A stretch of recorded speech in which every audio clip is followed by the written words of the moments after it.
Bonjour, aujourd'hui je souhaite vous parler du hiéroglyphe PR qui est ici, qui est assez fréquent, qui est le OA, qui est un élément de construction puisqu'il est constitué, il représente le plan d'une maison avec 4 murs et une porte ici. C'est donc un déterminatif qui va intervenir dans de nombreux mots faisant appel, faisant référence à des bâtiments. On le retrouvera par exemple dans le mot MS, hein, qui est ici, XN qui est ici, et puis PR, donc où on va avoir ce mot constitué de un habilitaire, un phonétique complémentaire, deux autres phonétiques, et ce mot donc va se translittérer en MSN, voilà, et effectivement il pourra être traduit par résidence, résidence, ou même séjour, en parlant du séjour des dieux.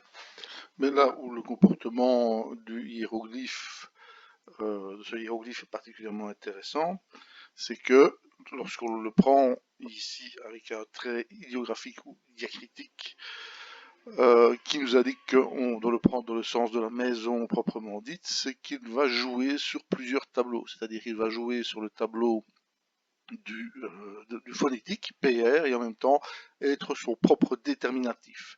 Et ça, ce hiéroglyphe, il le fait de manière assez nombreuse. Et ici, donc, ce hiéroglyphe va pouvoir se translittérer PR, évidemment, hein, donc ça c'est tout à fait logique, c'est sa translittération de base.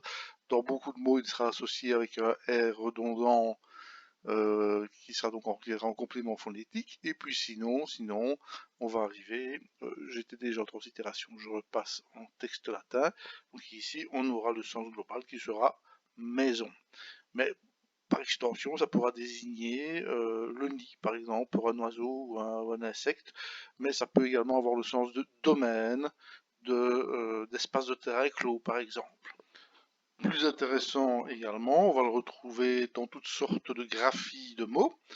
Donc, par exemple, comme dans... Ah, mais si je reste en texte latin, ça ne va pas. Vous voyez qu'il faut tout le temps jongler, hein, d'un mode à l'autre. Hein. Donc si je reprends ici le père aha et que je lui ajoute ce hiéroglyphe-ci, le AA, qui est également le O29, si je lui associe ce sigle-ci, eh bien, à ce moment-là, j'obtiens en translittération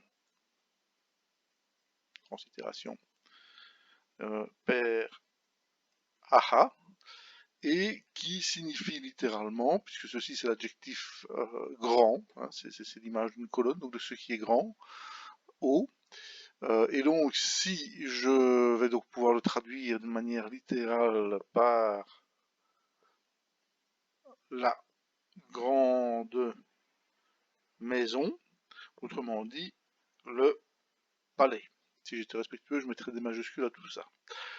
Et on peut les retrouver écrits comme cela, mais on peut également le retrouver avec, on fait un petit CTRL-C, un petit CTRL-V, CTRL-X, CTRL-V, vous voyez, on joue avec, et on va les regrouper, Alt, CTRL-G, pardon, aussi. On peut aussi bien l'écrire dans ce sens-ci que dans ce sens-là, les deux opportunités se retrouvent. Et simplement retenir que père AA, pour l'anecdote peut-être un petit peu, qui au départ donc désigne la grande maison, autrement dit le palais royal, le palais impérial, finira par fusionner avec la personne royale proprement dite humaine, donc le pharaon, et donc père AA étymologiquement est à l'origine de l'appellation pharaon, père AA, pharaon. Donc il y a une filiation. Après, si vous le souhaitez, voilà, donc après, si vous le souhaitez, je vous invite à vous rendre dans les dictionnaires. Bon, ici, évidemment, le SADEC qui est vraiment un ouvrage de base pour pouvoir travailler. Vous voyez qu'il va intervenir dans de nombreux mots. Ici, par exemple, père Hank, où on va doubler comment, le signe pour avoir un signe vraiment, avoir un mot bien harmonieux qui va désigner la maison de vie. Autrement dit, c'est à la fois l'école du temple qui contient les archives, c'est à la fois une bibliothèque, c'est un lieu d'enseignement également. Mais vous voyez qu'on va le retrouver dans des tas de mots où il joue le rôle d'attaque phonétique du mot.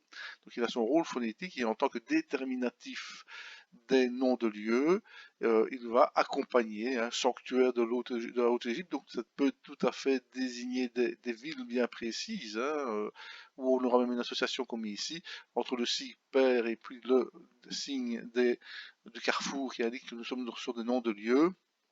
Ici, littéralement, celle-ci, bah tiens, je vais un peu la décomposer et la reprendre dans G-Sèche.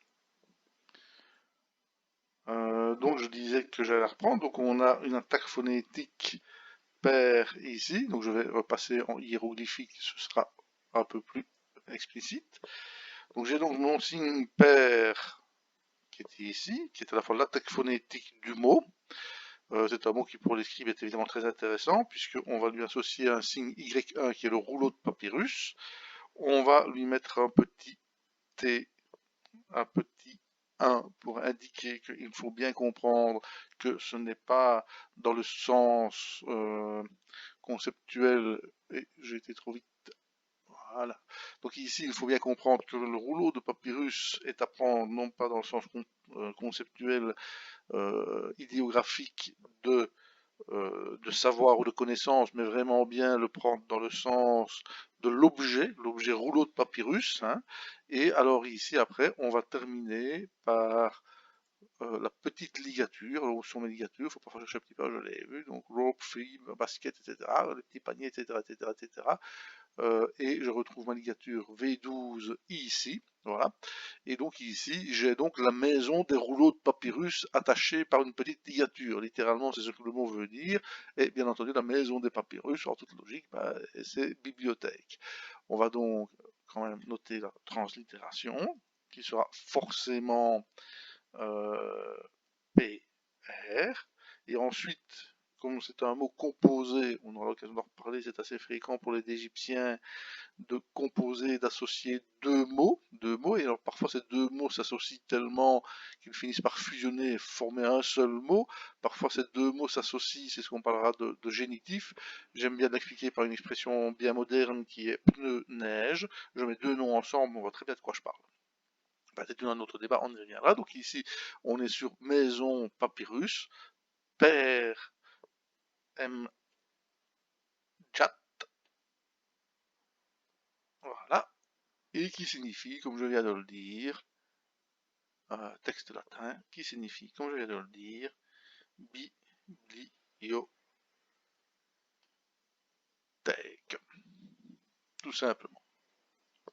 Et comme toujours, j'ai inversé mon accent.